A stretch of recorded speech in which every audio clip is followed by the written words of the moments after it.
a podcast to honor the gods. This better come with a sacrifice. Dave X Media.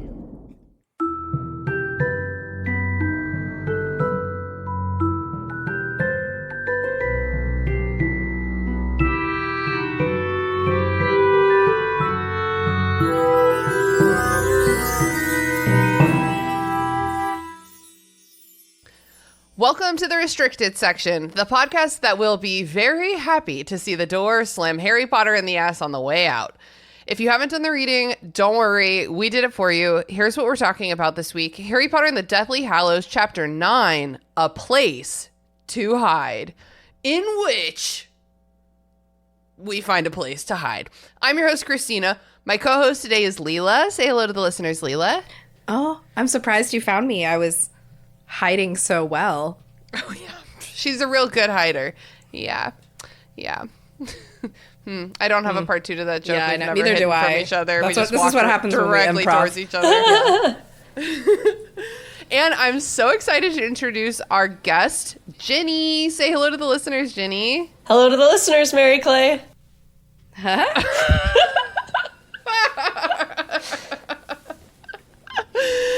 Oh my god, it's contagious. I don't know if you can tell that I'm a fan. Well, I suppose you can. So you invited me on. We are, in turn, a fan of you. We're so glad to finally get you on the show. Well, thank you very much for having me. Yeah, hell yeah. We've been chatting with Ginny for a while. They're in the Discord, making friends, and you can be too. But Ginny, before we go any further, tell the listeners, what are your pronouns? They, them. Perfect. Love it. Also, what is your Harry Potter history? Like, tell us a little bit about when you read the books, when you watched the movies. Tell us about your desk chair, which I'm gonna make you tell all the listeners about the desk chair as well. So I was born in 1990, so I grew up about the same age as the books as they were coming out. And the first time I read it was when one of the students' parents came to school and read it to us in the 3rd grade. So I think that's probably about 1998. Cute. So I think maybe the second book had just come out. Mm-hmm. But when I heard we were going to be read to by this person, my best friend raised her hand and said, "I've already read Harry Potter. Can I go to the library and get a different book?" And the teacher said, "Yeah." So I raised my hand and just lied right to her face. "I've read it too. Can I go to the library?" And she shut that down. Oh my she knew god. I was full of it.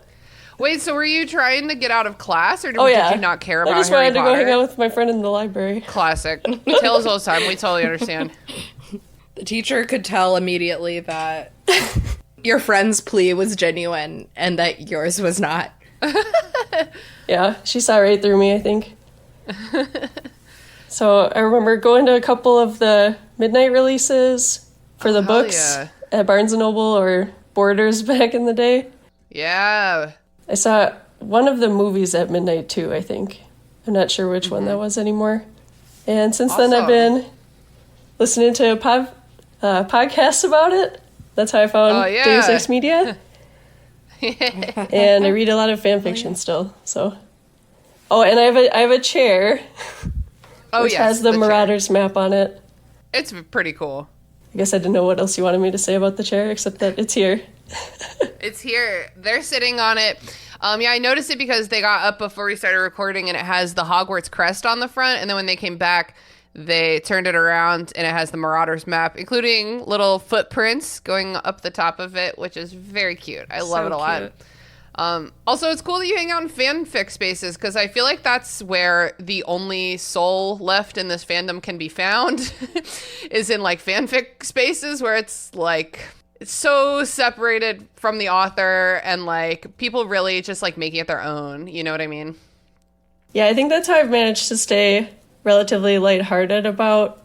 I feel like I've benefited from existing mostly in that space since before the books were done coming out. Mm-hmm. Sometimes I don't know if something was in the book or not, because I feel like I've completely flooded myself with fan fiction. So I'm like, is this a fan fiction canon or a commonly accepted trope, or is this actually Harry Potter? Non-canonical. Non-canonical. Non-canonical. Non-canonical. Non-canonical. So I know we don't really ask this question anymore, but I just am curious to know, and I may know this from Discord, but I guess I forgot. Do you identify with a particular house or two, or not? And if you do, which one and why? I think I'm a Hufflepuff with maybe Yay! Ravenclaw. Hufflepuff crew. Another all Hufflepuff episode. Another one. Hell yeah. Ain't no party like a love Hufflepuff party. It's true. Yeah. We have the best weed. And snacks. But not the best cocaine. That is Slytherin. Yeah, that tracks so much. That checks out. Absolutely. Ginny, what is your favorite book in the series? And like, if it's not this one, where's this one in your ranking?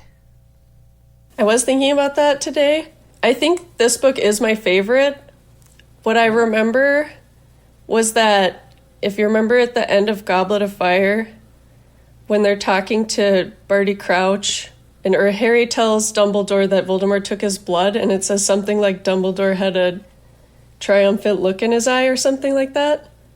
Oh. That's the first time I remember that stood out to me so much, and that I did not trust Dumbledore after that.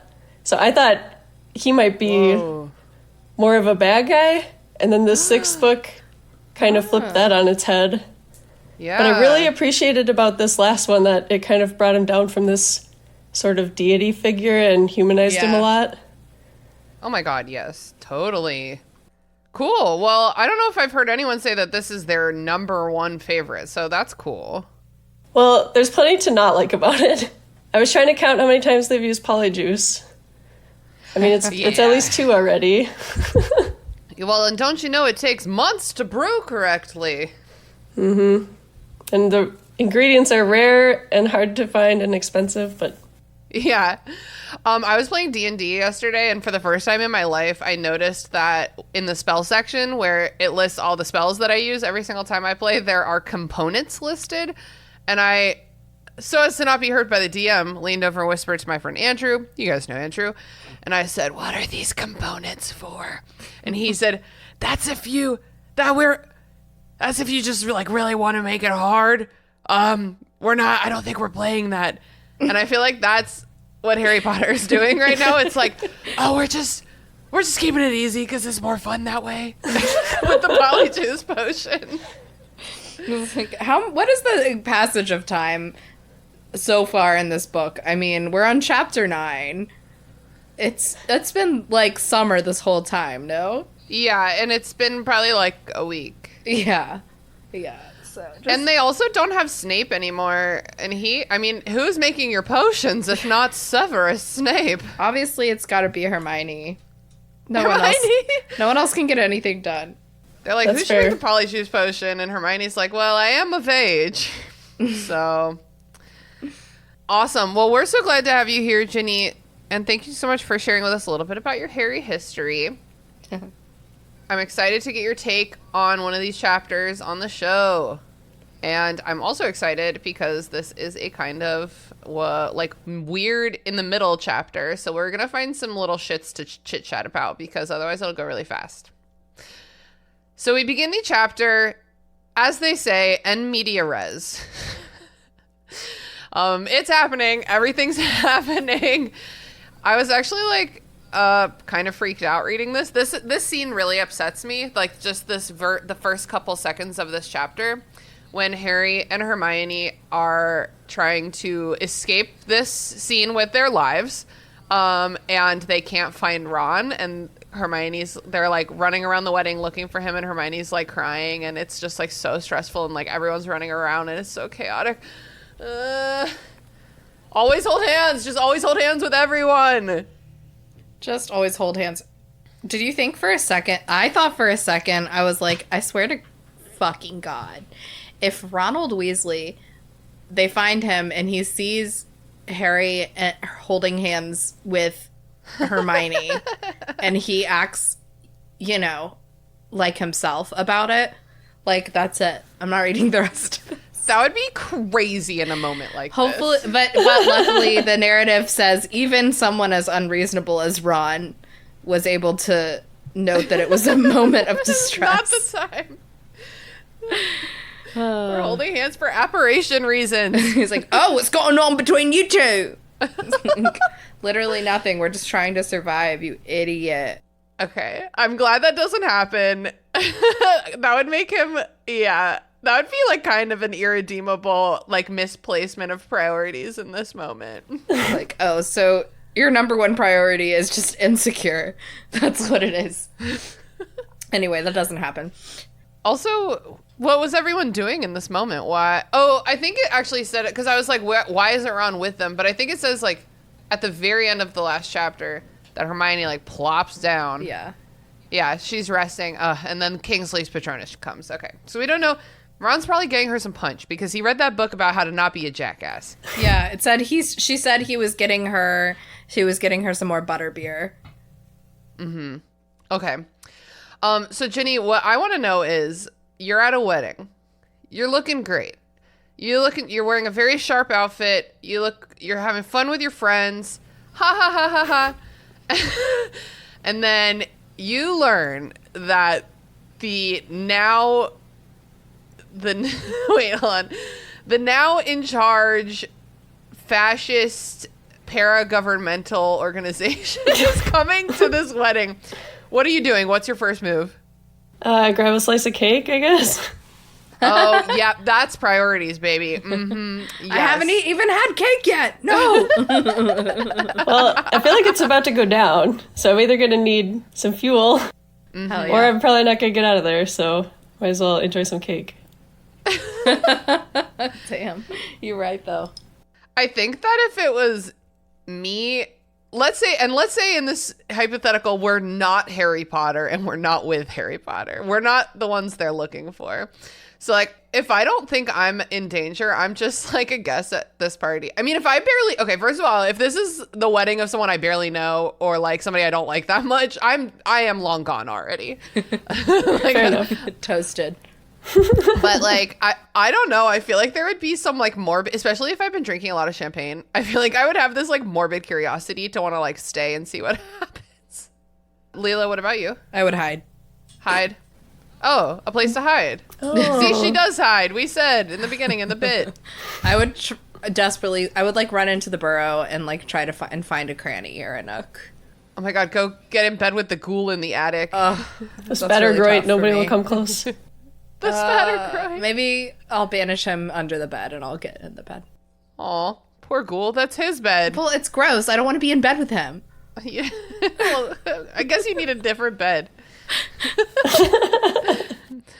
That's a pretty good idea. I wonder if they we don't really get a lot of details about this, and so we don't know if they do like fucking like sweep the burrow or like that's what I'm saying. Happens. Like, are they causing mayhem? Are they like they're bad guys, or are they just like killing party guests at this point? That would be crazy, but also not really. Bad guys be like. Is it ever explained why they would come to the wedding immediately and that for some reason Rufus Scrimshaw is like the only thing standing between them showing up or not? I do feel like we learn later that Scrimshaw died protecting Harry's location because I feel like he gets like redeemed in that way. Well, right. So then why did everyone assume that in the next 30 seconds is when people are going to show up here? I guess because Kingsley's on the inside, maybe he just like heard something like, oh, let's go. Since the Ministry has fallen, let's go to Arthur Weasley's house. Well, yeah, unless they went to like the Tonkses and all the ones where the Seven Potters were just at too, or had some other. Maybe. If there's like people attacking a bunch of locations at once. Well, I feel like there's no way to hide the fact that Bill and Fleur are having a wedding right now because there's just so many people coming, and like anyone who's been watching the property would be able to see these people like apparating onto this hill and like walking into this house. Yeah. Sure, so they just assume that's where, correctly assume that that's where Harry is? Well, because why the hell wouldn't Harry be there? You know? And he is, and I think that's dumb. Go anywhere else in the world. Yeah, go in bed with the ghoul. And even if he's not There's like Harry. There's like known Harry loyalists, aka Order Everyone. members there. So, yeah, everyone. So, I mean, I guess they're there to just like. They could also just be there to incite some fear, like establish their brand as, you know, new government. Babe, people wake up. New fascist government just dropped. Have you seen the t-shirts? Everything we have to throw away all our clothes. Everything we have is so stupid. Black is in. That's black it. capes. Black robes. and like a nice black dark canes. emerald green, maybe a hint. That's for the Papa color. Black apparition smoke. Well, and you know what else about black? It doesn't show blood, so you can just murder whoever you want to, and it just won't show. You know, and that'll really help your dry cleaner bill. So true. Eco-friendly color. It is. So the Death Eaters are arriving. People are casting protection charms. I get really emotional about stuff like this.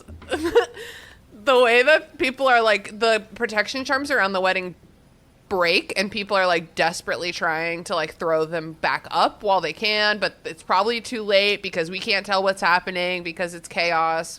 Yeah, I think I'm stressed. that is written like very effectively. Like I also am stressed. I'm like I even just like hearing the audiobook, I'm like seeing like flashes of confusion and chaos, you know. Yes. It's the effective Ron and thing? scary. I know I said this already, but they're trying to find Ron like really scares. Like Leela, if we were shit-faced at a wedding and something terrible was happening and I was like, Leela!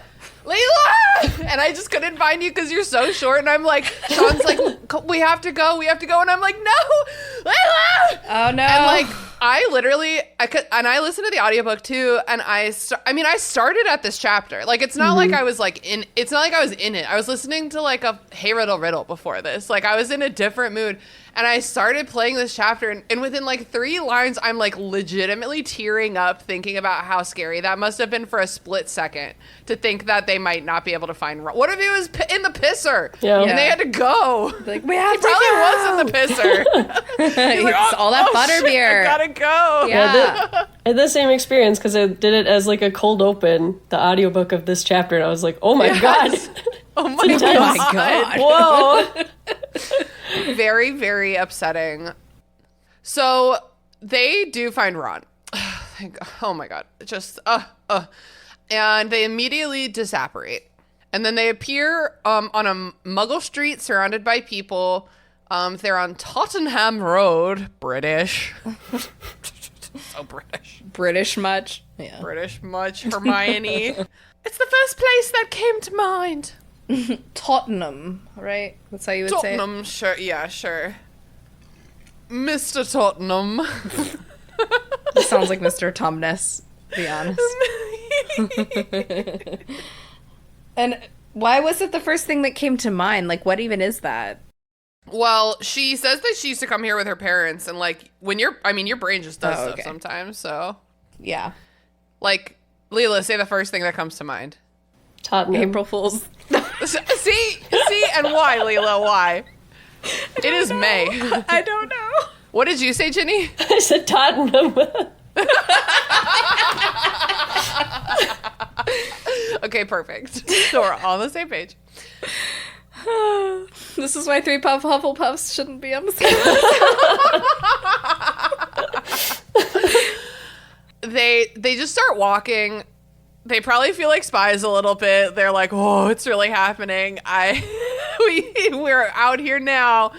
Adrenaline spiking. It's very hard to like sit down when something crazy happens, like Death Eaters attacking your brother's wedding. Like your body.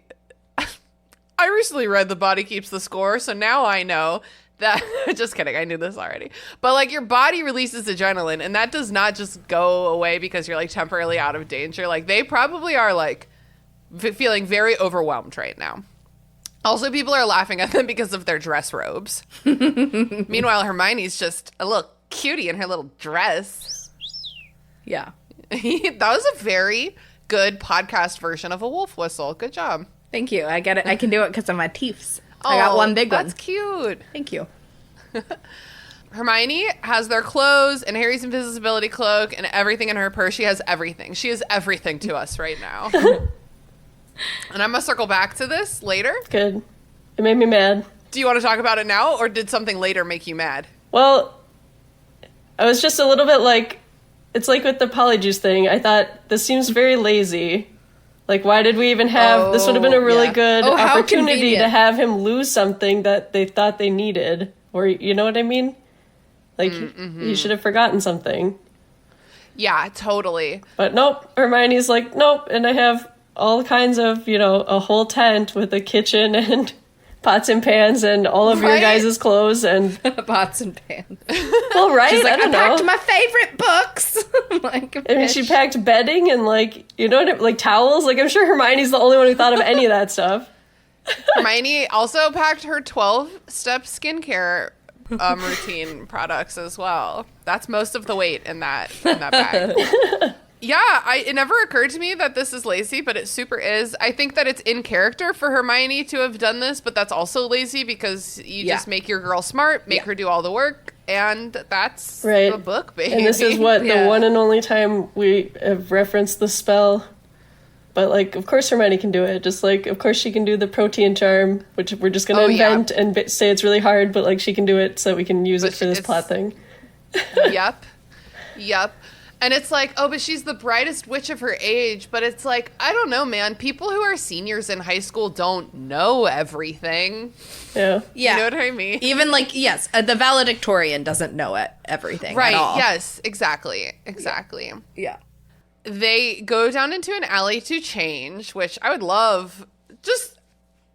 I would like. It's not like I want to see these boys naked in an alleyway, but I just think that there should be some kind of like, whoa, I'm gonna. Oh, it's cold out, or like, like any kind of acknowledgement that they're changing. They could have like taken turns with the invisibility cloak, but Harry just puts it on. That would have been very fun. That's You know, so like funny. when you take your bra off when you're already in bed and you don't want to get out from under the covers. Yeah. Yeah, totally. Or when you're like changing on a beach and your friend holds up a towel. Yep. Yeah. There And it you're is. like, You're like, what's happening really? What's it really covering? Like, You're like, please, friend, don't fail me now. I'm going to traumatize a lot of children. they're like, yeah, chew. And they, yeah, don't. If you ask me to hold that towel, I'll do it with all my Babe, might. I'm not going Tina. to ask you. I'm a foot taller than you. I know. I'm not asking you. You can't even reach my boobs. Just kidding. Your Try. face goes right between them. I'll jump. I'll just keep jumping with the towel. That makes it worse. That's real flashing. They enter a cafe. Yes. A greasy little British, what did they call an all-nighter, an all-night cafe? Yeah, like a diner, kind of, I feel like. Sounds fun. Although maybe they don't use the word diner. No, that's in for filthy Britain. Americans. Well, have you been to a Denny's? I mean, it is for filthy Yeah, Americans. no, we're filthy. I love a diner, though. Especially too. late at night. I do prefer a local one over a Denny's these days, though. Definitely. They like sit down, but they don't want to. They just like don't know what to do. What? Okay, and I'm gonna ask again. I think I'm gonna ask a couple more times in this chapter. Ginny, like, what would you do? Man, I really empathized with what Harry says about it, that he's like, I wish we were still walking, because... Oh, yeah. And it's, as we just brought up about, that adrenaline stays in your body, so I think that sitting down would feel very uncomfortable. Yeah, And totally. Harry's so acutely aware of it. Yeah, so maybe, like... I don't know. So maybe like just keep walking, even if you're like kind of looping the block. You know what I mean? Maybe. Something. I mean, because they are in a public place, like a busy place. Yeah. So going and It sitting seems like down there's nightlife going to on. talk seems like it would be less private than if they just kept walking. Yeah. Yeah, totally.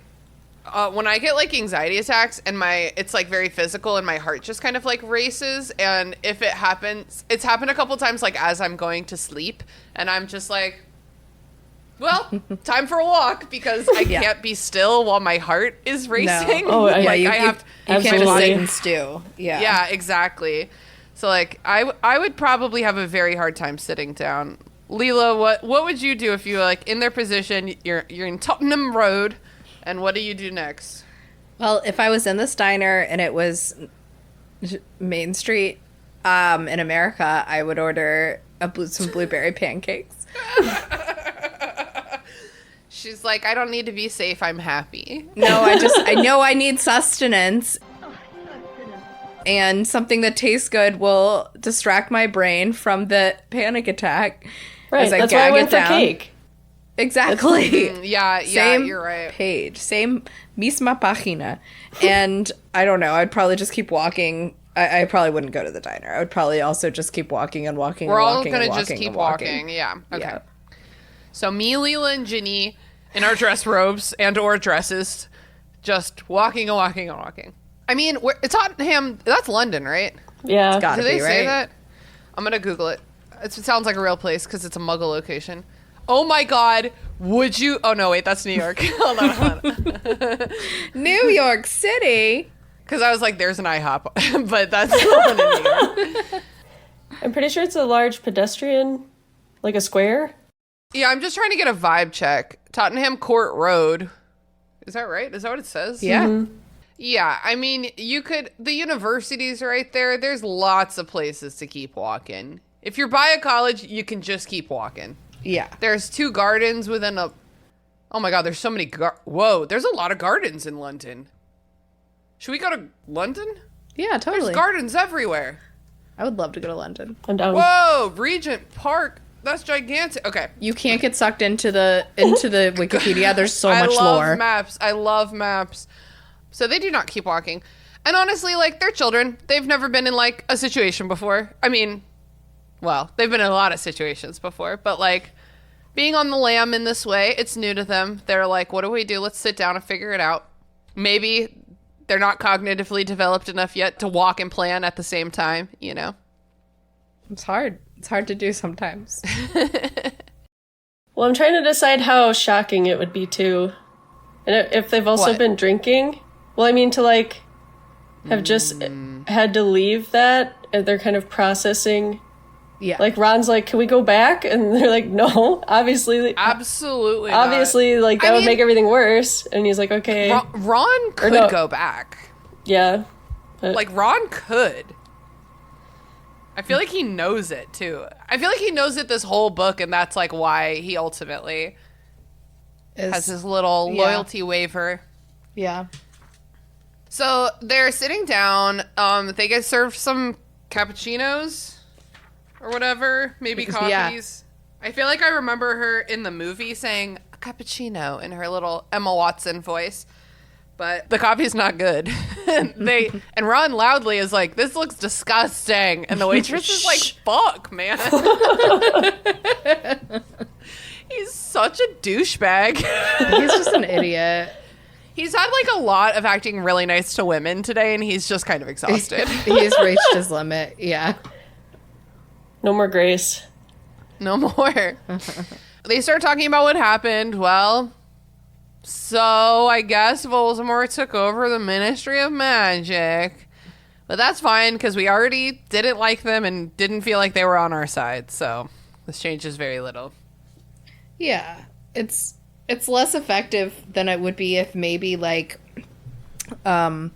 Scrimgeour had like given us like a little bit of hope of like trust, like if we felt like we trusted him a little bit more or Yeah. liked him. Yeah, the last time we saw him with, the episode with your husband, we were talking about like how, because I was like, Scrimgeour kind of hasn't done anything wrong. And Andrew was like, he actually has super not done anything good though. Yeah. Well, right, he that's, took like, the advantage point. of Percy at Christmas Yes. and made that that was whole fucked up. awkward situation happen. Yeah, and he like hasn't taken any action to like actually meaningfully ally himself with Harry. So like if Harry had done his like cunty like I must not tell lies thing, which he like always pulls out, and Scrimgeour had been like, you know what? You're absolutely right, and I haven't been listening to you, and I'm going to start, instead of being an ally just in my language, I'm going to be an ally in my actions, and I'm going to initiate personally an investigation into Dolores Umbridge. Would you be willing to write up a statement? And, like, then he died, it would be more meaningful. Yeah. Yeah, just... That's what you're supposed to do in writing. Like, sometimes you start to suspect the mom's gonna die. Like... Or someone like that's gonna die when you're like, yes. All of a sudden there's this like really meaningful interaction between her and the main characters. Oh no, I like her. Oh no. Yeah. She's dying. Yeah. She's definitely going down. Yeah. But even still then, it like hurts a little more when they die. Yeah. But anyway, he's dead. But I kind of like see what you mean, Jenny, because it's like, okay. And like, he's like, Scrimgeour's dead. Like... Yeah, I guess it's just more like what it means. Yeah. It's like a symbolic thing. There's no understudy? Like... Well, it's the Percy. thickness. It's Percy. Oh, Oh, yeah, no. Thickness. Thickness. So is it just that like he like won't arrest them or something, and that's what's been holding back the people from crashing the wedding? Like, I feel like I'm still hung up on that a little bit. It doesn't make a ton of sense why everyone scatters and people are showing up like a second after the Patronus. I know. I can only assume that there's like some plan we're just not privy to, where they're like, okay, like half of our team is going to go kill the Minister of Magic, and at the same time, we're going to show up at this fucking Weasley wedding, and if both of these plans are successful, then the resistance will basically be obliterated. Okay, that's fair. If they would That's my want to do best it at the guess. same time as the wedding because they knew that there would be a lot of people there. Oh yeah, and like the Order can't call all of its people because they're all drunk. Oh my god, it's perfect. It's Get them while they're all diabolical. drunk. Yeah, it is diabolical. I'm sure I've read that in other books too, like waiting until everyone's drunk and then doing a thing. I can't remember. Red Did he do wedding? that in The Hobbit, or was that Poison when he in The Hobbit? He Can't remember. lets them fall asleep, right? The Is it trolls or sleeping? something? Oh, I'm talking about when all of the dwarves are like stuck in the elf place in the woods, and he has to get them into barrels. Can you guys tell I've read it really recently and I'm really good at remembering details? I heard that the barrel shit was like took up a lot of space in the book, like more than you think. Oh, it was would. shenanigans. It was real shenanigans. Well, there's not a lot of book to begin with when we're going Hobbit. Yeah. It's like 250 pages long. Yeah. And yeah, it was a pretty significant shenanigan. I think there was a part where it sounds like they get out of the barrels, but they actually didn't, and you realize they're still in the barrels, if I'm remembering correctly. So much barrel shit. It's pretty funny. I mean, imagine you're just going down to the river, getting some water for your village or whatever, and there's just like these dwarves like bumping along. So cute. I pictured them with floaties and like a cocktail. You know, like a lazy river. There they go, those dwarves. Silly dwarves. Really enjoying the weather. Yeah, they're on vacation. They work really hard. Like hi ho, etc. Like they deserve a break. Absolutely. I just watched an episode of Once Upon a Time where the dwarves were yelling about how they don't get a break. I think Grumpy was like, fucking, what does he say? He's like, Sleepy went and got a PhD, and I've been working in the mines? Like, what is this? So they're sitting there talking, and a bunch of, my thing says workers. What does the book say? Does it just say workers? No, it's like a bunch of dudes, like it pub says- hopping. No? No, well, yeah, I'm not talking Oh, we're about not those doing guys. that part. Yeah, people have been catcalling Hermione this whole time. It's not comfortable. Hey, won't you come over here with me, innit? Classic. I'm going to teach you a little. I'm going to teach everyone right now. Because Hermione, she might have been of age as a wizard, but she's not of age in her heart or her soul or legally by Muggle standards. I want to teach everyone a little lesson. If you're looking at a woman and you're like, beautiful woman, wonder if she is old enough to be hit on. First of all, ask yourself, am I hitting on this woman respectfully? Am I approaching her kindly? Does she seem open to this kind of thing? But here's the little test. Here's what you do. You look at her legs. Do those legs bear the marks of a woman? If not, she's young. What are you trying to say? What's the marks of a woman? You know, Leela, just look at your legs. We all bear the marks of a woman. I don't know. Mine are like pretty much always bruised. You got bruises. You got cellulite. You got scars. You don't shave as good as you used to. Like, you know what I mean? Like, my bestie Emily and I developed this method when we went to our first all ages festival when we were like 25, and there were youngins there, and we were like, oh God, this is really hard. Everyone looks young because we're all in rave gear. And we were like, okay, look at the legs. The legs will always tell you if she is too young to be hit on, and 110% guarantee Hermione's legs bore no marks of a woman. That is crazy. So what type of red flag? So you were looking for like hairy legs? You were looking for... You can just tell.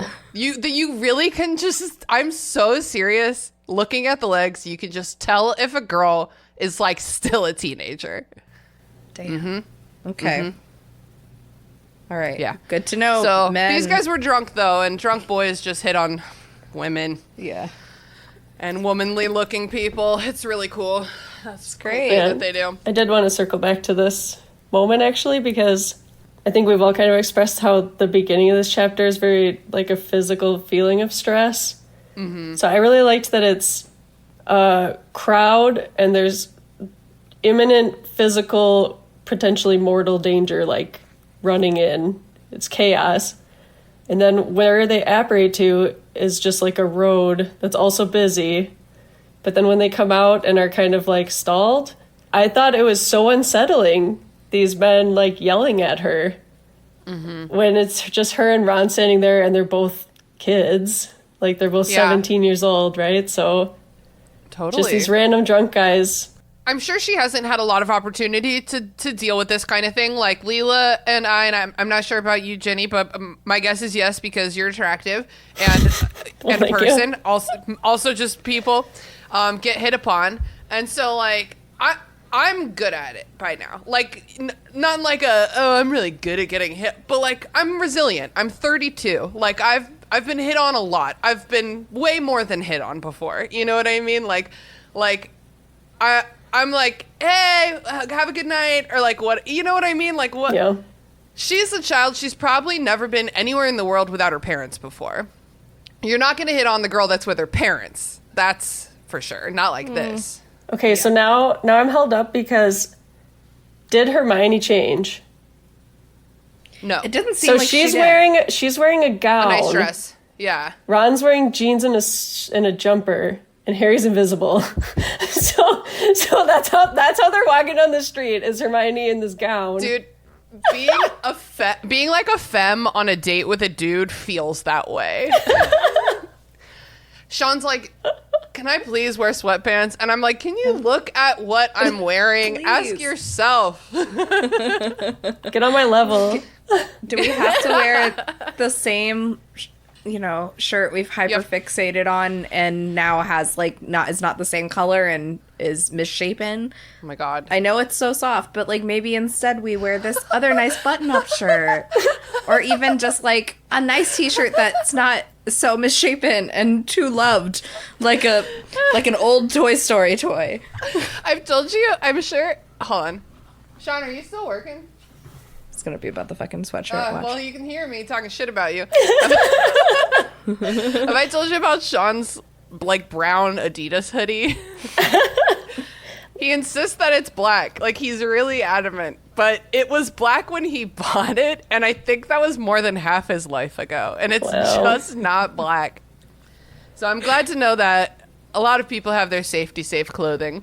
Yeah, I guess. I mean, I definitely I feel like a lot of masculine people do. A lot of dudes. Yes, yeah. Well, and I also think that Hermione could have and should have also changed into something more practical, but there's the awkwardness of her being a girl, and the narrative is boys can change in an alleyway, girls can't, because girls, private boobs. Invisibility cloak can't be used as a plot device in this specific instance. Oh my God. It is right there. And it's also like, what if like a child, like, sheltered and like innocent way to look at the world, that she's like, what if she also was like, oh, maybe I have muggles wear pretty dresses and gowns. Like, I don't have anything magical or weird on that I'm wearing. So, Yeah. but you guys are wearing robes. So you change, where like in reality, it's like, I guess, but like so it's much almost more more distracting She'll stand that out it's like more, yeah, with Ron. a beautiful girl with a gown on, you know? Yeah, exactly. And again, there's a chance that Hermione's like womanness in this way, her public display of womanness, has like Yeah. never occurred to her before. She's been very sheltered. Yeah. And she's had to deal with a lot of shit, but none of that shit that we have seen so far has been like unwanted sexual advances. No. Hey, she asked Cormac McLaggen to go to that fucking dance with her or whatever. So She did. Victor's practically throwing himself at her. I'm just oh kidding. my god, But, like, Victor. Victor! Oh. After, like, this is the only time where Hermione takes them away and they go to a busy place, because basically the rest of the story we're going to all of these remote Yes. locations Yeah. for safety and whatever security. So I was thinking, and I was probably already primed to think about this, but I was just thinking about how the eeriness of like a forest being empty compared to like the eeriness of these men. And I was thinking, Oh have my you heard God. about this man versus bear thing that's trending? Of course. So that's Oh exactly my where my God. brain went. So I was like, That's literally what this is, yes. It is. Holy shit. like how much Okay. more, I feel like I would be Shocking. more afraid in, like, if I was alone in Yeah. this street with these men Yes. than in the woods with who knows what. Yeah, the only thing that would make me feel safe on this street is other women being around me, because if it's like as busy as it sounds, but like, yeah, these guys, because here's the thing, Hermione's face is not a pleasant smile right now. $100 bets that she looks stressed and distressed. And so like their complete inability to like read a situation, read an age, read a vibe, they're not trying to read. no. Yeah, that would be really scary, and especially because like her like anxiety level and her adrenaline level are so high right now, like, and having this like completely unexpected other kind of danger coming at her probably is like, that's kind of what I was getting at earlier too when I was talking about how we are probably, a lot of listeners probably are like used to being hit on out in the world. I live in a city, I go to the BP, men at the BP tell me that I look very nice today, you know, and there's a gradient. There's a gradient of hit on, but like Hermione both doesn't have the experience and is like mentally not at all ready for that kind of approach. You know what I mean? Yeah. And I think a lot of women are not like you. I mean, like, I don't like being hit on at all in public by strangers. I hate it. It just immediately makes me feel like I need to like be self-conscious of what I'm doing because they're looking at me like I don't take any of it as a compliment. I'm not like I can't handle it. I just get scared immediately and like stressed out. And then I'm like in a bad mood in the Wawa at 7:30 with a guy like asking what I'm doing next. I'm in casual work gear, okay? I'm going to work. I'm going to work. I'm just trying to have a croissant breakfast sandwich. That's really early in the morning to get hit on. Right. But you can't say any of that shit because it's like, I have no Dangerous. idea who this guy is. He could be nuts. Like, he could get me. I don't know. Yeah. No, I don't know anybody Well, here. So yeah. you just have to kind of be like, okay. You know. Women don't have the luxury of giving anyone the benefit of the doubt. Yeah, I wonder if she got anyway. perved on at the wedding. Of course, that wouldn't have been included in the narrative, but maybe she did already get that earlier tonight. And she's just, that's why when Ron goes to yell at them, she's like, let's just not. Let's just get out of here. This doesn't say this, and I don't want to slander anyone's character, but like, there definitely was an aspect of like Crumb being interested still, and Hermione being like not really interested anymore. So, and he has that line where he's like, what is the point of being a famous Quidditch player if all of the good-looking women are taken? So he's obviously, like, sexually frustrated this evening. So, like, maybe she got a little bit of it from him. Drunk uncles who don't know which children are theirs. You never know. Weddings are dangerous. Well, right, because she's not related to anyone there. So Yeah, they're like, can tell finally, 'cause of her hair somebody. So these workers sit down in the table next to them, which already I'm like, ugh, go any other table. The kids are like planning to go to the countryside. They're like, those are muggles. Let's talk about our plans out loud. Mm-hmm. In a quiet public place. Because that's another thing. If they kept walking, nobody could hear them. Right, that's what I was thinking before. And that's what Dumbledore had told them when they had the meeting at the Hogshead instead of the three broomsticks. They were like, you should have thought of, if you're in a, no, maybe it was Sirius. It's like, Harry, you should have done it in a busy place because then people aren't going to notice that you're like, what you're doing. Yeah. Now we're going to take over the whole bar. Okay. I want to do a little experiment here. We're on a Zoom call right now. Listeners, you probably know we do this on Zoom. Would you guys say that you can see about as much of my body as you could see if I was at a table? Across, like in a restaurant. You know what I mean? Like you can see about as much Just of my about, body. yeah. I'm at a desk. Did you notice that I took my wand out of my pocket? No. No, you didn't, because you can do things discreetly under a table. But I guess these guys were like, whatcha? Like it's a fucking rapier. Like They had metal-lined sheaths. Yeah, it's like shink. And they do a flourish. because Harry and Ron both notice. And for them to both notice, it has to have been the most stupidly obvious thing you have ever seen in your life. For Harry and Ron to notice, like they don't notice anything That's fair. at all. So I just call bullshit on that, first of all. It's just wizards being annoyingly dramatic, honestly, I guess. Like, I want them to know it was me. Like, that looks like a Weasley. Let me do my wand movements. I had to read it twice because I had to go back and check, like, Ron never pulls his wand out. He just pushes Hermione over, and he gets caught in the ropes. So that's like a movie thing that Ron does anything, because he's incapacitated, and then Hermione, like, cuts him free, and then his first thing is, Hermione, I couldn't get my wand out of these jeans because you packed the wrong ones. It's like, what are you Okay, wait, because I want to fucking talk about Okay, that. good. Well, we're going to fucking get there. Sorry. Got ahead of it. Apologize not to me, my friend. The Death Eaters attack. They fight. I'm not good. Guys, they just fight. I don't know what you want me to tell you. The trio knocks everyone out, probably because they have someone invisible. In D&D, if you're invisible and then you attack someone, you're no longer invisible. But invisibility cloaks still be invisible. Which makes sense to me because I could shoot you and then run really fast 10 feet away and you already don't know where I am anymore. yeah. But that's fine. I'll take up that complaint with Baldur's Gate 3, I guess. Yeah, they knock everyone out. They lock the door. They turn off the lights. See, they're in spy mode. They're like, we're really doing it, guys. We're using our tool. Like, Ron is so excited to use that, to use his that's little... Illuminator. Well, you have to remember that he has it. Oh, yeah. It's very important that you know that he has it.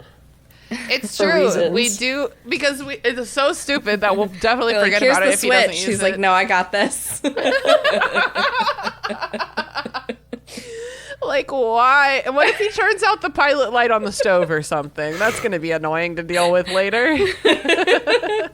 They're muggles. They're like sheep. You can just talk in front of them. Don't worry. Yep. Yeah, because here's this. Imagine you are an ordinary laborer of some sort, and you just got off a long shift, and you go into a diner, and you're not a villain, but you're just a regular person, and you hear two teenagers at the next table talking about how they need to go undercover and escape from the bad guys. I'd be worried about them. They shouldn't have been talking about their plans here. Yeah, no, they should not have been talking about the plan. Again, they just don't understand. Wizards are actually like the same... They're humans, both of them, maybe? Actually, I don't really know about wizards. What are you saying to me? Are wizards evolved from something else? Like, No, they're humans, and we actually talk about that later in this chapter. They're definitely confirmed humans later in this chapter. yeah, never mind. Okay. So, Yeah, Ron goes around with his Deluminator. Hermione obliviates the Death Eaters, which is much hell. Muggles in the movies, when they have to do this, they just take their gun and they hit you in the back of your head with the butt of their gun, as if that's not going to cause brain damage. Like, that's not good for you. That's not just like a quick lights out. Like, that's damaging. You just hit someone with like a heavy blunt object, yeah. But that's how we do it. That's how we take them down. It's like an Archer. He's always like... And by the way, try not to be unconscious too long. It's super bad for you. Right before he makes them unconscious. Yeah. Classic Archer. I wanted to bring this up because I checked on this carefully too. So it only says that she obliviates Dolohov. She does not obliviate the other Death Eater or the waitress. It just says that they like set them up. Okay, wait.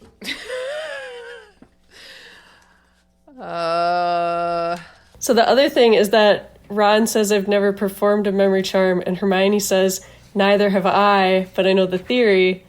But then later we've heard that she's already obliviated her parents. So yes. Why is she... You're right. She's either lying right now or goes back to do it? I don't think so, though. That wouldn't track. I think she said already this book that she did that. So I don't know why she would be lying. That sounds like an oversight of the author. Oh, never mind then. It's just badly edited. If she's like, I've never done one either, then what did you do? What'd you do to your parents? She did the gun trick like Archer. Just bopped him on the head. Blah, blah, blah. Obliviate Dolohov. And Harry says, take care of the other one and the waitress while Ron and I clear up. So I guess it's like implied. Okay. I must have missed it when I read it the second time because I went back and was like, it just says that they like put them in the booths. So I'm like, the other one still saw Ron and Hermione. So then I don't know. My head went on this whole tangent where I'm like, was it just because he didn't see Harry? But then isn't it going to be obvious that one of them doesn't remember? Right. What happened? I don't know. I just completely got myself lost. And I was thinking how crazy it would be to like obliviate their memories, but like not the waitress. I was thinking about that too. Yeah. She just wakes up and is like, oh my God. It would be really funny though if they didn't, because that would just... That's the last time I drop acid at work. Okay. Or they were just like, oh, again, they're only muggles. Like, what's she gonna do even? Like, you know what I mean? Like, she can't even say check one herself spell. into a what's the worst she can word? do? Like, what was that? I have no idea what just happened. So this is when Ron says, Hermione, this is why my wand is stuck in my pocket. You packed my old jeans and they're too tight. He's not mad. But here's the thing about being someone who is raised as a woman. Here's the thing. Being in a partnership with someone who's raised as a dude. You bring the pants and they are like, pants too tight. And it's like, without me, you would not have pants. Yes. What was your pants plan? What was the plan for pants? Shut the fuck up and wear the pants. I don't want to hear if they're too tight. I punched my microphone. Why didn't you think about pants before now? Like, I cannot believe the amount of work that Hermione has put into this escape effort while Harry and Ron have just been literally, I think, twiddling their thumbs. They have nothing. They have no plan. He, like, thought one time about maybe having his backpack packed, which carries like one thing because he never learned anything in school and he can't make his bag big on the inside. Like, they have their wands. Nothing. That's the one thing. Yeah, they have their wands. Can't get out of my pocket though. Jeans too tight. Hermione really disappointed. He didn't even have the jeans. He had robes on. So that's what, exactly. So, and you know, I mean, it's not her fault that Ron was caked up on a Tuesday afternoon. Like, he didn't plan. Hermione was constantly ready. Yeah, she was always ready. This really upsets me. I know that Hermione is like, hey, but like, this dynamic is not like addressed in a meaningful way. It persists. Hermione's like cooking them food the whole time they're camping. Like, this dynamic persists. Yeah. And it is part of the inherent misogyny of the author. Yeah. Let me cater to you. Yeah. And it's like, oh, but Hermione's the smart one. And it's like, you gave her that burden. Right. I think there's even a time where they do shopping, but it's just Hermione goes out in the invisibility cloak and steals food and like leaves money there. You know who sounds like That's the perfect Hermione candidate doing for that, too, stealing? like- Ron Weasley. Go make Ron steal. Ron loves Ron has less of a moral compass about certain things. Yeah. Well, he's just Absolutely. he's a lot more This is so selfish. frustrating. Yeah, Like, he's a that's lot kind more of the selfish. theme of this. Yeah. He always is. Yeah. Definitely me in a party dress, you in jeans complaining about how they're too tight, but you wouldn't have pants if I didn't bring them for you. That pretty much Absolutely sums not. up the like femme dating dude experience. And they're in my supposed to get experience. they get married, and They supposedly sure do. Hermione's happy. She could do so much better though. Even Victor. I'd choose Victor over on almost any day. I do feel in my heart that most women could do better. Then Ron, yeah. No. I think most women that I know could do better Oh, than they currently are. than what they're doing. For sure. Yeah, I feel that way. But in particular, Hermione Granger. Only the bi ones. I'm just kidding. What? Okay. So they apparate to Grimmauld Place, which, like, I think that's a good move. I think that's a good move. I think that would also have been it's high on my list of to do. I think that I probably would have done the same thing as Hermione, panicked and taken me somewhere random. Mm-hmm. And then I think that I probably would go to Grimmauld Place because their logic is, like, good. They're like, let's see if it's dangerous. Like, let's see. Since we don't have any other options, let's go see. You can't just do nothing. Yeah. Right, if we're going to be traced everywhere. Although I did just have a thought. Why don't they go to Hermione's house if there's nobody there? That's what Hermione suggested that. She was like, we could. Oh, she does? And why don't Yeah. they do that? I can't remember. Jenny, She's take like, it away. people might check there because they showed up at the Weasleys already, so if they're looking for Harry, it stands to reason that they would look at Hermione's house. Yeah, and so, like, I guess the implication there is that they don't know how to do a Fidelius charm that would protect Hermione's house the same way that Grimmauld Place is protected. Right. Kind of protected because oh, Dumbledore this you don't died. know. Oh yeah, I've thoughts about that too. I'm like, okay, so does that mean that this house is completely unprotected other than the Fidelius charm? Like, can you just walk up and the door's unlocked? Because Harry's the master of the Black House, and he has Creature, and why can't they make the house a little bit harder to get into? Totally. They're like, well, if Snape shows up, it'll at least take him 2 minutes to get inside so we could leave. Like, I don't know. Yeah, literally. I mean, they don't even do any muggle, Yeah. like... They could, like barricade the door. Yeah, anything. Put a tower No. of cans in front of the door so if he opens it, you'll hear it in the night. Like, Anything, yeah. but something I'm wondering, like, Grimmauld Place is a townhouse.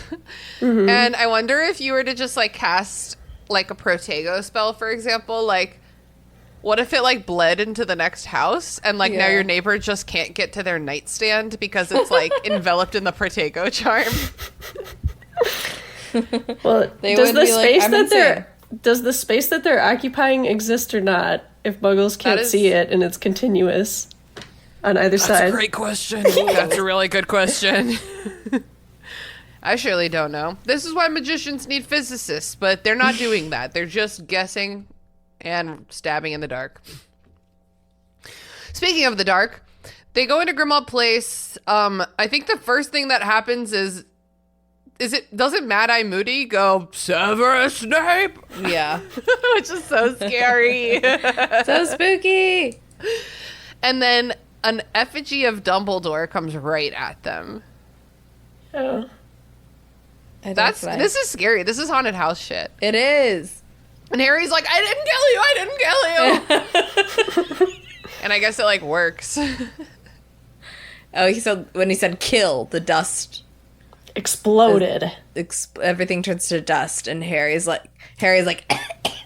Why was that word the trigger? Like, why? kill. Like, Why? but any bad guy would say kill. What do you? I'm here to kill you. I'm here to kill some pussy at your dope ass house. You know, like, who are you?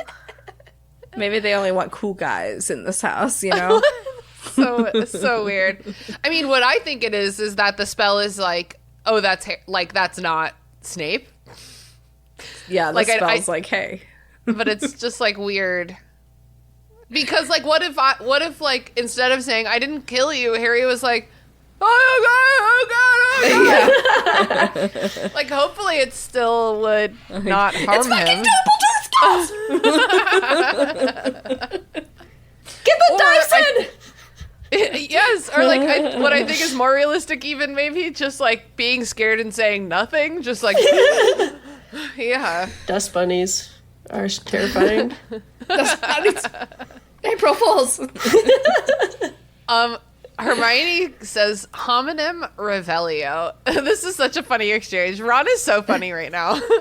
And nothing happens. And Ron is like, honestly, it happens to me all the time. You're really stressed right now. What was that supposed to do? And she's like, it did what it was supposed to do. It was supposed to reveal homonyms. Homonyms revelio.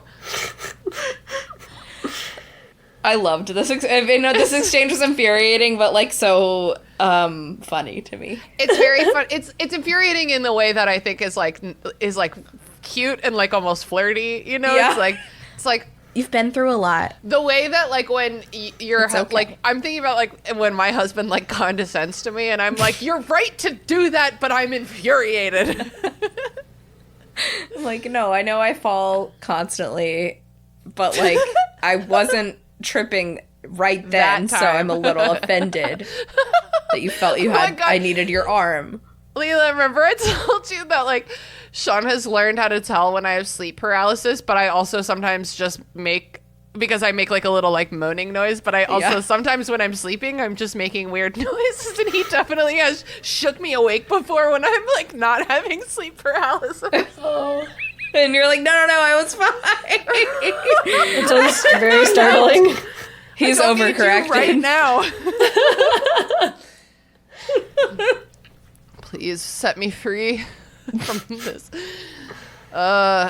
Okay, so Harry Scar hurts. When I read that, I read it in your stupid voice too. Your stupid baby voice. Remember when I did the Yes. first 20 minutes of an episode that way? Yes, Yes. we do remember. That was so fun. We're not doing it again. Come on, don't do it again. Really? Don't. And then okay, and like obviously Hermione is the only reason anything's happening right now, but Harry's like, my scar's hurting, and Hermione, again, this has happened so many times. Hermione's like, you can't keep letting him in. You can't keep letting him get to you. And at this point, it feels to me like, obviously, when he was actively supposed to be working on his occlumency, that was like a study. He wasn't studying it. I get it. Hermione's like, you need to work harder. But like at this point, it's obviously like so out of his grasp to prevent these. It feels like when someone is like, why are you depressed? Yeah. Just be happy. And it's like, You got so much to live for. So many people have it worse. Well, it's also like so the wrong time. yeah. When someone's Also, in he has a that migraine. level of like alarm, like you can't teach them anything. So Yeah, you can't like impart information. totally. It's like, let's use short sentences. And she's just, I don't know. I thought this was interesting that Harry's like, oh, when Hermione panicked, I knew what to do. And he's like, you do this and that. We're doing this. I guess you said that already. The whole like Mission Impossible theme music going. Yes. And they're in the diner. Like, There was another use of shrilly in here. She's obviously shrill right now because she's fussing. Just ladies be shopping, am I right? Ladies be shrilling. well, now she's all just saw Dumbledore, and apparently that was the straw that broke the camel's back. Now she's like crying, and Ron's comforting her. Yeah, I would be shrill It's too. all right. Well, honestly, if she's that upset, do y'all get that when you're like trying not to cry and your voice is like really? That is legitimately shrill. It's like, Well, it's not my hottest moment, but For sure, no. God bless our husbands. All I really need right now is a hug. I don't need any advice. I just want it. It's not hearing advice. I just want it fed. These movies are really sad. I told you I didn't want to watch it. That was about Up. Disney's Up. Still upsetting to me to this day. So Hermione's like, why are you having this migraine? And it's like, I need you to ask me when I'm not having a migraine, basically. Yeah. He's like, he feels like a vision coming on, and he's trying to hold it off because he's like, I guess now's not the time. We just got here. I don't know. And Hermione's going to get mad. Yeah. So then they receive a Patronus from Arthur Weasley. Do you know how we know? It's a weasel. And it sounds like him. And it sounds like him, yes. Everyone's safe. Don't contact us. We're being watched. So what do we think? What do we think happened?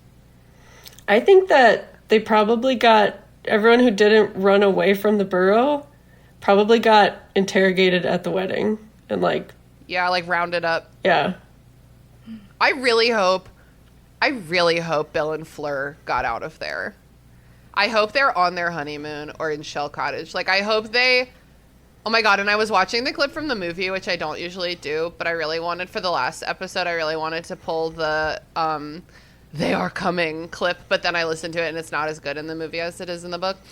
But like, when everyone's freaking out and, like, running around, and there's just this clip of Bill and Fleur, like, holding each other's faces and pressing their foreheads together, and I'm just, like, sobbing. Oh my god, everything's so scary. I hope they got out. Me too. So we think that everyone who didn't escape, much of the Weasley family, for sure, like, got rounded up, got interrogated, and, like, someone was, like, left behind with them to, like, guard them or whatever, to make sure Harry doesn't come back. I don't know. I don't want them to be hurt or deads, but this boy ends up pretty much killing everyone we love, so whatever. What boy? The one who lived. Ever heard of him? Yeah, it was just his birthday. Happy birthday. This is disgusting and vivid. This is good writing, but I hated it. When he's, like, trying to hold off on having the vision, and she says it's like trying to refrain from barfing. And I was like, that's horrifically vivid. Because, like, you can't, it's horrible. You, like, don't want to have to do that. Better out than in. Yeah. Well, and you probably literally can't think about anything else. It's just like a all-consuming feeling of, like, okay, this is extremely unpleasant, and... Yeah, like, your whole body, every ounce of energy in your body is, like, working on not doing this thing. So he goes into the bathroom, and he lets the vision wash over him. He feels a rage that was not his own. And he has this vision of Voldemort forcing Draco to torture Raoul, who is one of the Death Eaters from earlier in the cafe, who was delivering the news that Harry got away. So we learn a lot from this little exchange. I mean, I think learning that Draco is being used in this way is fucking horrifying. Yeah, it's really sad. I don't like it. Yeah. And yeah, Voldemort's fucking pissed. He's mad. He thought his big beefy blonde boy could handle it, but he was wrong. He was wrong. He was wrong. Is that Dolohov the same one who attacked Hermione in the Department of Mysteries? Oh yeah, I think so. So she's like, so why didn't they a, recognize him? Yeah, or they're like, we recognize him from the newspaper, but not from in real life. Unless there's more than one Dolohov, but there's more than one Lestrange. We never hear about the other one though. They're both like interchangeable. What are you doing? So then Hermione comes to give Harry his toothbrush and, like, snaps him out of his. She probably was like, that boy's about to go barf in the bathroom. Look at him. He's like, whoop. Here, you need your toothbrush. And you know why you have a toothbrush? Because I brought you your toothbrush.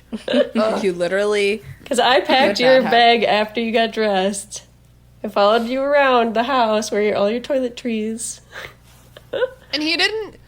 I would notice so quickly if someone was scooping up all my shit. Yeah. He can't be bothered. Fucking boys. I think it's wild that Hermione is capable of holding all of that, like everything that all three of them could possibly need at once when it hasn't occurred to the other two. I mean, some people are just built responsible and like their brains just are like built for storing information and like organizing information. Yeah, but I guess. Also, Ron has never exercised that muscle. You know what I mean? His mommy's been doing his laundry his whole life. Yeah, and everything's just done for him. Yeah. He went to British boarding school, like... Where they had slaves. Yeah. To do the laundry. He could be kicking the little creatures in his garden. Oh, yeah. I forgot about that. That's the end of the chapter. Ginny, is there anything that we like didn't talk about that you want to circle back to, or any favorite moments? Oh, I think I said everything that I brought up. Okay. Annoyed about Hermione and her beaded bag, and a little bit just. Okay, I will say, despite my numerous complaints, I did really like this chapter because of how it's paced and how stressful and how well it like maintains these different kinds of tension. Yeah. So it felt like kind of a treat to reread it as just like this one section of the book and not part of, continuously reading through it. Yeah. I thought that was very interesting because I was like, okay, now it's like, oh my god, a gun just went off basically and we're all scattering. That's how it starts. And then how frightening it I felt reading the part where they're in the street, and then rereading too this fight scene where it's like about to be calm and then everything just starts blowing up, and then they get to the house that might be safe, and then there's like jump scares, but then it's safe, right? But it's also not. I felt like that maybe the story overall is kind of moving from like we can move safely in the world to like now we can't. So even like the Muggle areas were like uncanny, or you get like the creepy valley or something. Like when they're just walking around and they're like, we can't even be out in the open because I don't know how to handle all these feelings of what we just witnessed, and it's a lot. Yeah. And then Hermione's like crying at the end. I know. I mean, they've had a long day, and like we keep mentioning, we haven't really talked about this, but they're probably a little drunk. Like we've talked before. I've had people remind me that like kids just drink over there more, and especially now that they're of age. Well, and it's a wedding. Yeah. Like they're probably a little drunk. I'm not saying that they're like nobody here's shit faced, but if you don't drink, having like two is enough to make you, and then your adrenaline like starts going off the charts. Like that's enough to make you very disoriented. Yeah, and at that age too. Yeah. Like I feel like it would affect the body differently. Yeah, totally. They call a hangover the fear because it's like that dread of like, what did I say last night? And that like sensation that comes to you in the morning. Yeah. So it's just like giving a new definition to. Oh my god. The fear. Like, what happened last night? Was that real? What happened last night? Was I attacked in a cafe by strange men? Oh my god. Now I'm wondering about the ethics of being inebriated while performing a memory charm. Oh my god. Whoa, oh shit, yeah. Ginny. Sorry. Oh my god. What the fuck? What if she just took like 10 years off the top? Whatever. What the fuck? What the fuck? That's so crazy. That's the craziest thing. I mean, I think it's fucked up to soberly modify someone's memory. Like, you're not a fucking, like, neurologist. You don't know what you're doing in there. Yeah. But, like, a half-drunk 17-year-old kid who just had, like, who just got hit on for the first time in her life. I'm picturing, like, what if the waitress doesn't remember working there or something? Oh my god. Sorry. Oh my god, that is fucking wild. Thank you for pointing that out because that literally would never have occurred to me. What the fuck? What the fuck? Okay. Okay. Leela, do you have any final words about the chapter? No. I don't. You said it. This chapter, like, I agree. I think it's fun. There's, like, not a ton going on. It went by pretty fast, but, like, I think I agree with you, Ginny, that, like, the energy is exciting. Mm-hmm. And I, like, really wish I remembered reading this as a kid because I feel like this chapter in particular, if my good old dad had peeped his little head into my room and been like, Christina, can I get you a glass of water? I would have been like, get the fuck out! I'm reading! Other times reading this, I feel like it didn't register as much how creepy it is that they got found in the cafe. Like, yeah, that is like that they're like so unsettled now that they have to go to Grandma Place, because it seems just sort of like, well, yeah, they left a dangerous place and then they're in Grandma Place for a while. And I like don't always note how unsettling that would have been, the part where like, well, how did we get found?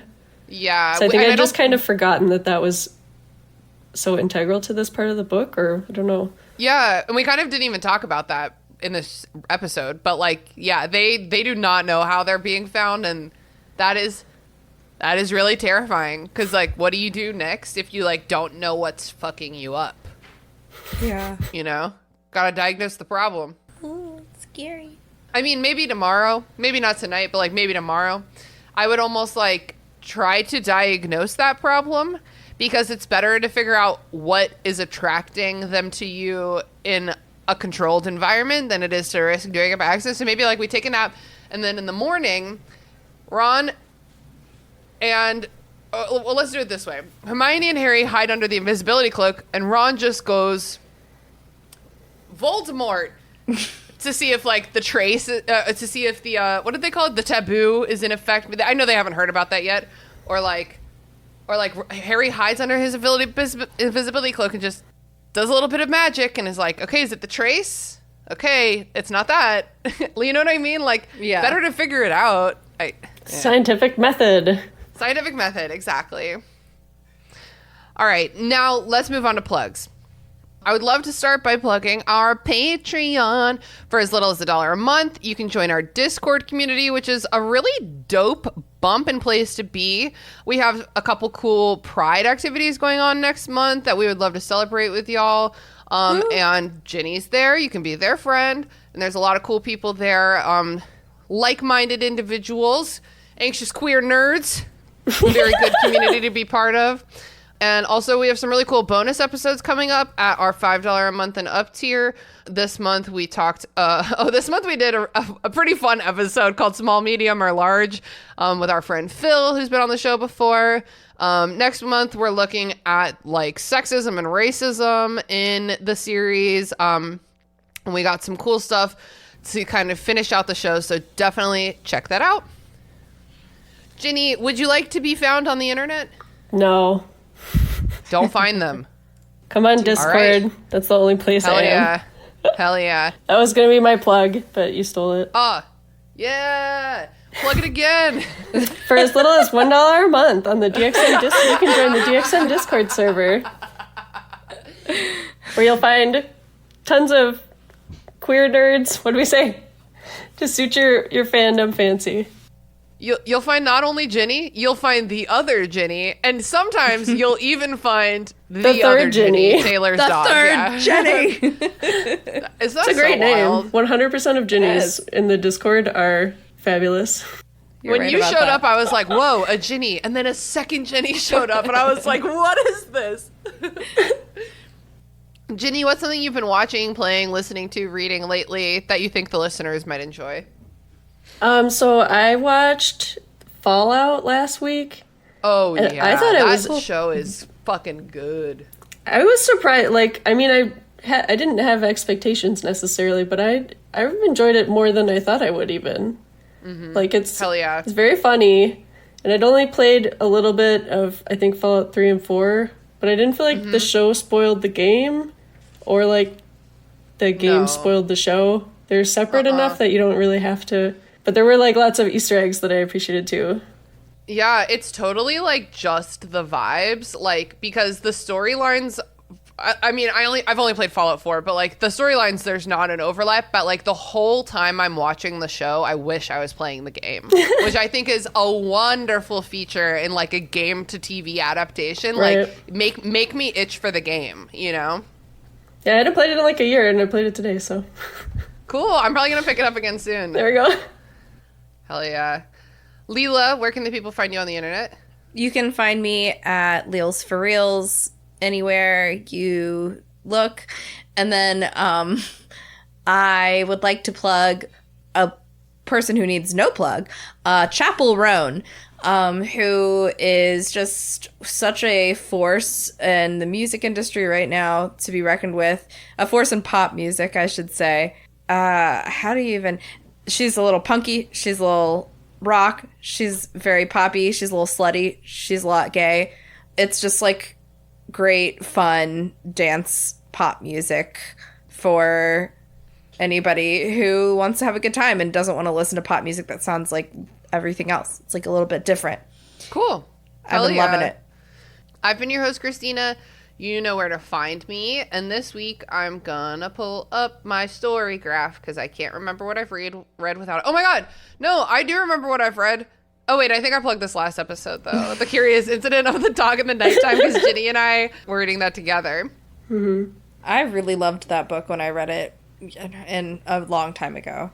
Yeah, I mean, really, really interesting look at like voice and like, you know, how to tell a story. I found it very, very intriguing. But the only thing I've read since I recorded the last episode is Murder on the Links by Agatha Christie. Because, oh my God, because do y'all remember in the last episode, Nav plugged Agatha Christie novels. And I was like, well, that sounds good. I need a new audiobook. Sometimes to get things done, like get through your TPR, you just got to dare yourself. So I was like, whatever the oldest Agatha Christie audiobook is that I have favorited, like the one, because I have all of her books in my favorites, okay, on Hoopla and or Libby.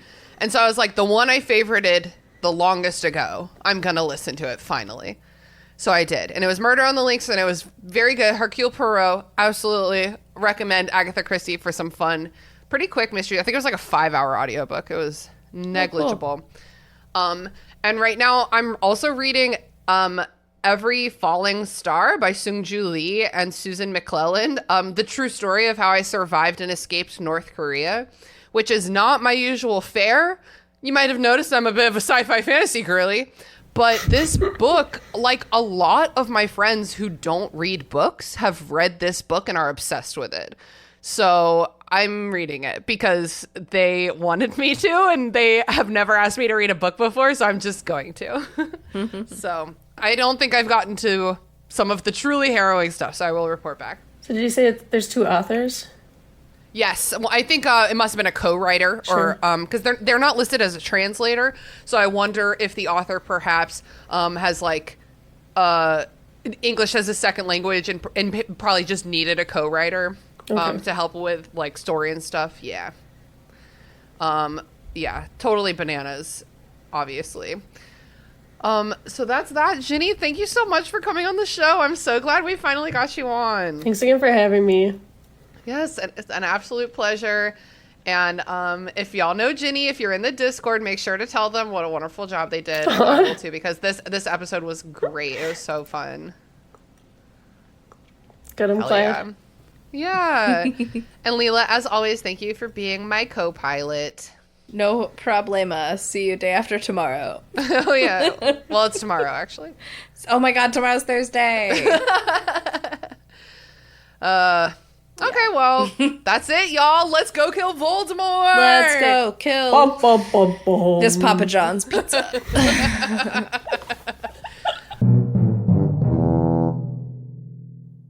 That's it, potheads. Thanks for listening to The Restricted Section. Hosted and produced by me, Christina Kahn. Theme music produced by Ryan Kahn. Logo designed by Michael Hardison. Please don't find us on social media. I am not doing anything there. However, you are welcome to join our Patreon. For $1 a month, you can gain access to our Discord server, which is a lot of fun. And for $5 a month, you get access to our monthly bonus episodes. There's also a $10 and a $20 tier as well. So please go check that out. We are honored to be part of Deus Ex Media Podcast Network, which features lots of wonderful podcasts for nerds, including this one. I'm Christina Kahn. And I'm Lelia Hilton. And this is Burn Before Reading, the podcast about shiterature. We're here to examine the terrible writing we did when we were younger. Like that school project you were really proud of. Or that poem you wrote when you got dumb. Well, how about that apology letter you wrote to your mom when you got into that fight? Or the song you recorded before you knew how to write music. Okay, don't at me. And we're here to talk about other cringy literary topics along the way. Like the Library of Alexandria. And Dewey Decimal. His name was Melville Dewey. Oh, well, do we want to get the clips rolling? I don't think I ever recovered from this in terms of being cool. Why did I say any of this? I do like the drama. So there is actually quite a bit to unpack here. Oh, all this drama was so addictive as a teenager. There's no punctuation to it. I'll start with that. I actually have no memory of this. There were so many lies that I was telling it. It's not terrible. No one really taught me how to write a good short story. That was a journey. Listen to Burn Before Reading every Wednesday, wherever pods are cast. Ginny, I have asked the last guest, but I'll ask you as well. How do you feel about my Josephina American Girl doll watching over us? Do you feel like maybe she could move somewhere? Or do you feel unfrightened and unbothered? Be honest. It's okay. She's a creepy doll. I kind of like it. I don't know. Okay, you don't have to say that. Are you really? Like, do you mean it could be a funny gag if every time you sign on, she's sitting somewhere else, like behind That's you? true. Just right behind me! Well, because then only people who you talk to regularly might notice that she's like moving around. I thought that was what that's what you meant. I thought that's what you're gonna say. No, just creepy dolls creep people out sometimes. So just like my husband, that's why she has to stay in here and not sleep on our bed. I mean, I'm not a fan of That's dolls, fucking funny. so it wouldn't be for me. But Okay, great. She'll stay seated. is one of her feet upside down? That's a little much. Oh no, one of her moccasins is falling off, so it's giving the illusion.